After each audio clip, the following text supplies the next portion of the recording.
அனைவருக்கும் வணக்கம். என் பெயர் மாயிலக்கிய செல்வி. நான் 5ஆம் வகுப்பு படிக்கின்றேன்.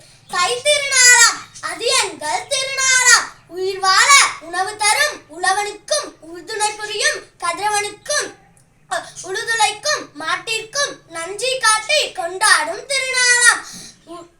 உழுதுண்டு வாழ்வாரே வாழ்வர், மற்றெல்லாம் தொழுதுண்டு பின் செல்பவர் என்று திருக்குறள் உழவர்களின் சிறப்பை எடுத்துரைக்கிறது. அப்படி உழவர்களின் உழைப்பு திருநாளே தை திருநாள். தை பிறந்தால் வழி பிறக்கும் என்ற பொன்மொழிக்கும் ஏற்ப தை மாதத்தின் முதல் நாள் பொங்கல் திருநாளாக கொண்டாடப்படுகிறது. திருநாள் அன்று புதுப்பானையில் பொங்கலிட்டு சூரிய கடவுளுக்கு படைத்து வணங்கி அனைவரும் கொண்டாடி மகிழ்வர். தைப்பெண்ணே வருக வருக, உன் வரவால் என் மக்கள் மனம் மகிழட்டும். துவண்டு கிடக்கும் என் சமுதாயம் துணிந்து எழட்டும்.